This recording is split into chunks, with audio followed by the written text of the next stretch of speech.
ada 3 teori yang akan kita gunakan. Yang pertama adalah 2 teori itu teorinya Einstein, ya, yaitu teori relativitas khusus. Ya. Nah, kemudian teori relativitas umum, dan yang ketiga itu astronomi, ya, ilmu tentang ruang angkasa. Ya. Nah, tentang teori relativitas khusus ini, ya, poin pentingnya adalah kecepatan cahaya sebagai kecepatan tertinggi di alam semesta, yaitu 300.000 km per detik, ya, gitu. Nah, ini besarnya. Jadi ini kita terima, ya. Ini kita terima sekian. Jadi jangan menggunakan kecepatan cahaya yang lebih dari ini. Kalau kita menggunakan kecepatan cahaya lebih dari ini sudah keluar dari konteks ilmu pengetahuan. Maka siapapun saya sarankan, kalau ada orang menggunakan kecepatan cahaya lebih dari ini, sebaiknya ditinggalkan. Karena berarti orang tersebut tidak memahami ilmu pengetahuan, tidak mengerti fisika. Ya, kalau kemudian dia anggap itu, ya, katakanlah Allah menghendaki, ya oke lah, itu pandangan dia, tapi kita nggak perlu mendengarkan, ya. Karena ini menjadi syubhat ilmu pengetahuan, gitu, ya. Kecuali kalau kemudian seperti yang dikatakan oleh Kiai Sa'ad tadi, ya, kita mendapatkan teori yang baru, ya, yang merubah semuanya. Nah, tapi kita berada dalam era sekarang yang ilmu pengetahuan itu menyebutkan kecepatan cahaya itu 300.000 km per detik. 300.000 km per detik itu, ya, kalau keliling bumi yang jari-jari bumi itu 6.371 dan kelilingnya itu sekitar 40 km, itu berarti kalau misalnya cahaya itu bisa keliling, ya, itu akan keliling sebanyak 7 kali, ya, keliling bumi dalam 1 detik. Coba bayangkan, saking cepatnya cahaya itu, ya. Tapi meskipun secepat itu, tapi kalau dalam konteks jagat raya apa yang akan terjadi? Nah, ini yang akan kita gunakan, ya, teori relativitas khusus. Nah, kemudian astronomi, ya. Nih. Nah, bumi kita dengan jari-jari 6.371 itu kalau kemudian diletakkan dalam konteks sistem tata surya kita, ya, itu ternyata nyelempit di sini, kecil, ya. Ini. Nah, ini jarak dengan matahari itu 149.600.000 km, ya. Nah, ini nanti ada Neptunus yang akan kita bahas lebih lanjut. Nah, sistem tata surya kita ini kemudian kalau kita taruh di galaksi Bima Sakti, ini ada di tepian sebelah sini, ya, tepian sebelah sini. Nah, Bima Sakti ini kalau kemudian dimasukkan ke dalam grup Bima Sakti, grup, ya, galaksi itu ada di sini, dan grup ini kemudian ada di klaster sini, ya, gitu. Nah, kemudian ini kalau kemudian diperkecil lagi, ini nyelempit di sini. Jadi jagat raya kita amat sangat luas, ya, amat sangat luas. Ini, ya, nanti akan saya perlihatkan. Kalau Rasulullah itu, ya, nah, jadi itu. Nah, kemudian berapa luas, ya, jagat raya kita? Tadi kan saya menyebut sangat luas. Nah, teori kosmologi itu menyebutkan bahwa usia jagat raya kita itu 13,7 miliar tahun. Nah, maka katakanlah kita asumsikan sejak ledakan, sejak kun atau sejak Big Bang gitu, kemudian cahaya berjalan, ya, selama 13,7 miliar tahun, maka jarak yang ditempuh oleh cahaya selama 13,7 miliar tahun itu, ya, dan itu sekaligus merupakan bagian terluar dari jagat raya kita. Nah, itu berarti cahaya itu menempuh jarak, ya, ini waktunya 4,32 kali 10 pangkat 17 detik, itu berarti sebentar, ya, ini 100.000, berarti 432.000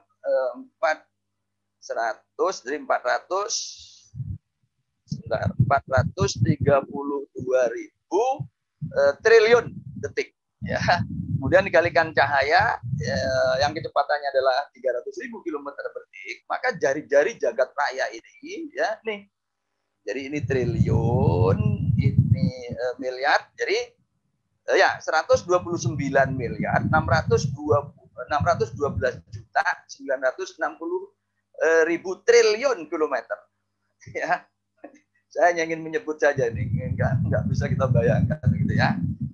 Tapi ini perlu angka ini supaya kita nanti tidak memaksakan diri menjelaskan Isra Mi'raj itu keluar ruang kita. Ya, itu poin pentingnya tuh di situ yang mau saya sampaikan. Nah, seperti yang saya jelaskan tadi, Isra Mi'raj itu adalah perjalanan dua arah, perjalanan horizontal dari Masjidil Haram ke Al-Aqsa, kemudian dari Al-Aqsa ke Sidratul Muntaha. Ya, nah sekarang begini cara menjelaskannya. Misalkan, ya, misalkan Mi'raj itu sekarang kita anggap saja dulu waktunya panjang, ba'da isya sampai menjelang subuh, begitu ya. Meskipun nanti lailan itu para mufasir menyepakati bahwa lailan itu adalah penggalan waktu yang pendek, begitu. Oke, sekarang kita ambil waktu yang maksimum. Jadi jam 8 malam sampai jam 4 menjelang subuh, ya. Berarti ini 8 jam. Nah, tapi ini perjalanan bolak-balik, kan? Karena perjalanan bolak-balik, maka sekali jalan itu 4 jam. Jadi dari jam 8 kemudian sampai jam 12 malam. Lalu balik lagi sampai jam 4, gitu ya. Nah, ini ya. Nah, karena perjalanannya itu menggunakan atau menunggangi, ya, terlepas dari pertanyaan nanti cara menunggangi bagaimana, itu burob, alfar, ilat, gitu ya. Apakah nanti itu dilindungi seperti yang dikatakan oleh Kiai Sa'ad tadi, haulahu, ya, dengan haulahu yang melindungi Rasulullah, begitu ya. Nah, sehingga kemudian aman.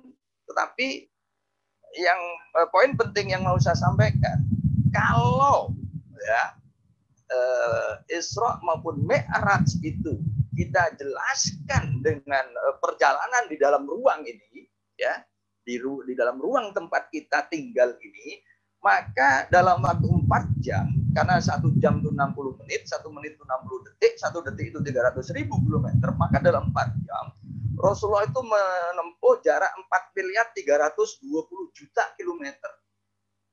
Ya. Nah, itu. Nah, angka ini apa ini artinya itu kan? 4.320 juta kilometer. Mungkin bagi kita itu sangat besar, ya. Bahkan diukur dengan bumi sekalipun itu juga sangat besar. Mari kita lihat, ya, sekarang dari sisi ukuran ini. Jadi jarak yang ditempuh oleh Rasulullah, seandainya Rasulullah itu melakukan perjalanan full 4 jam, ya. Nah, kita lihat sekarang jarak antara bumi dan bulan. Jarak bumi bulan itu 385.000 kilometer, ya. Itu. Nah, ini dulu tahun 60-an, ya kan, diceritakan bahwa ini dicapai oleh Neil Armstrong, ya, dengan Apollo 10 yang bergerak dengan kecepatan 39.000 km per jam. Maka Apollo 10 ini memerlukan waktu, ya, sekitar 10 jam, ya, dari bumi ke sini. Tuh. Kalau Apollo itu kecepatannya 39.000 km. Nah, seperti apa kecepatan itu? Mungkin kita nggak kebayang juga. Kalau gitu mari kita bayangkan kalau kita naik pesawat komersial. Misalkan Garuda, ya, atau Merpati dengan kecepatan 1.000 km per jam. Misalkan kita dari Surabaya ke Jakarta atau dari Jakarta ke Madinah atau ke Jeddah, begitu ya. Itu dengan kecepatan 1.000 km per jam. Nah, kalau 1.000 km per jam dengan pesawat komersial, maka kita butuh waktu 385 jam ini untuk sampai di bulan, ya, dari bumi ke bulan. Nah, 385 jam itu setara dengan 16 hari. Ya. Itu. Nah, ini kalau kita menggunakan pesawat komersial Garuda misalnya, ya, 1.000 km per jam. Itu kita membutuhkan waktu 16 hari. Ini pun kalau non-stop. Ya, nggak pakai transitan isi bahan bakar. Itu 16 hari. Gitu. Nah, tapi kalau dengan kecepatan cahaya ini hanya butuh waktu 1 detik. Ya, untuk sampai di sini. Itu. Ya, kita bayangkan itu. Jadi kalau kita lepas, ya, kita nyalakan sentolop ke arah bulan, maka begitu kita pencet cahayanya itu, nah, tek begitu, maka tek pula, ya, akan nyampe di bulan. Hanya butuh waktu 1 detik. Nah itu. Ya, ini supaya kita bisa membayangkan ini bedanya kecepatan cahaya dengan kecepatan katakanlah pesawat komersial ya yang 1000 km per jam. Jangan dibayangkan dengan motor yang 100 km per jam. Kalau 100 km per jam berarti 160 hari ya. 160 hari itu ya berapa? 5 bulan, 10 hari ya. Untuk sampai ke bulan gitu kan. Nah ini. Nah, jadi itu ilustrasinya. Ya, kalau dengan kecepatan bulan. Nah, jadi kecepatan cahaya itu seperti itu. Nah, sekarang kita lihat ya karena tadi kita mempunyai angka 4.320.000.000 kilometer ya. Jadi masih belum terpenuhi ya oleh ukuran jarak bumi bulan. Nah, sekarang kita lihat jarak matahari bumi. Jarak matahari bumi itu 149.600.000 kilometer. Ya. Nah, cahaya untuk cahaya yang dilepaskan matahari untuk sampai ke bumi itu memerlukan waktu 8 menit. Jadi sekitar 480 detik. Ya, itu. Jadi kalau apa tadi?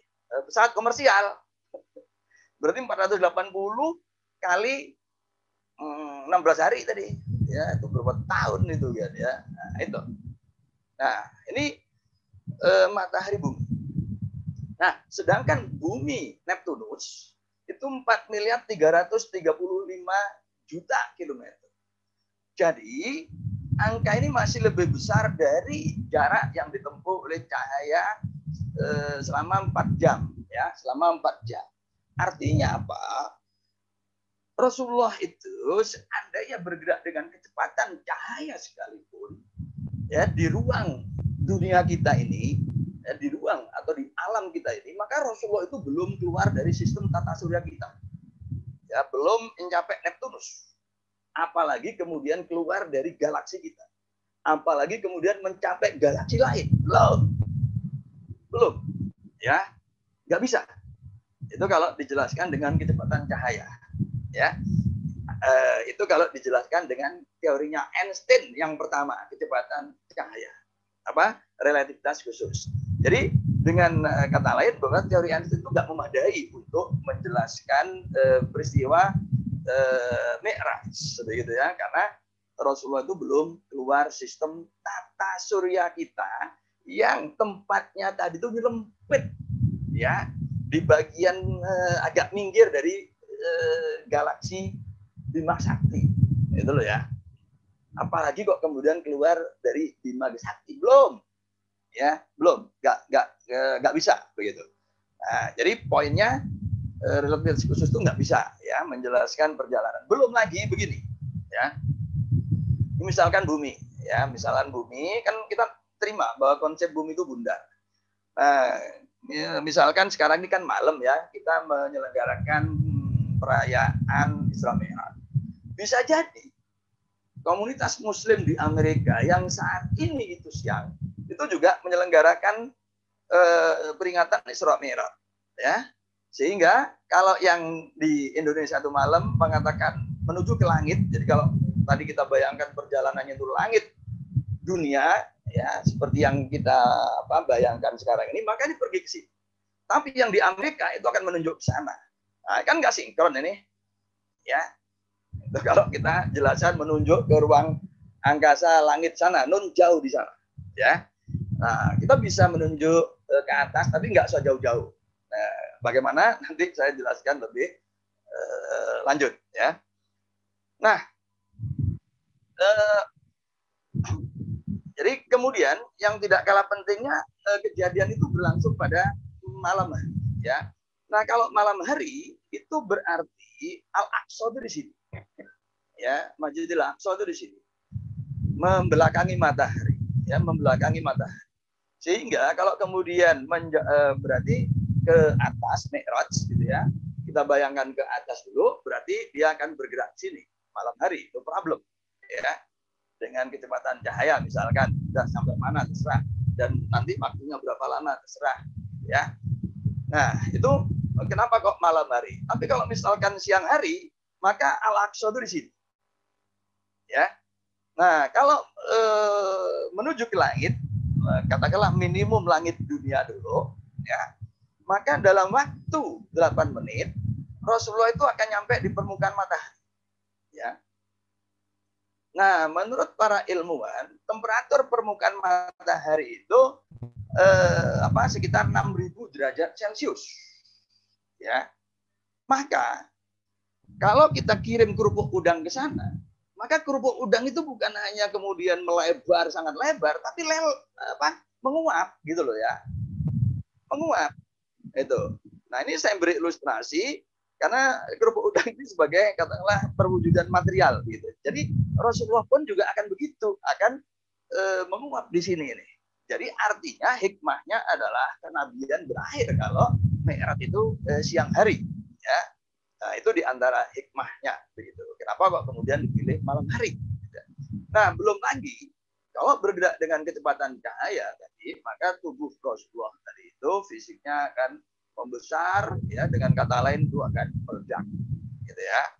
Tubuh Rasulullah itu meledak. Jadi dengan demikian maka kita harus menghentikan menjelaskan peristiwa Isra Mi'raj itu dengan pendekatan teori Einstein yang pertama, yaitu teori relativitas khusus dengan kecepatan cahaya.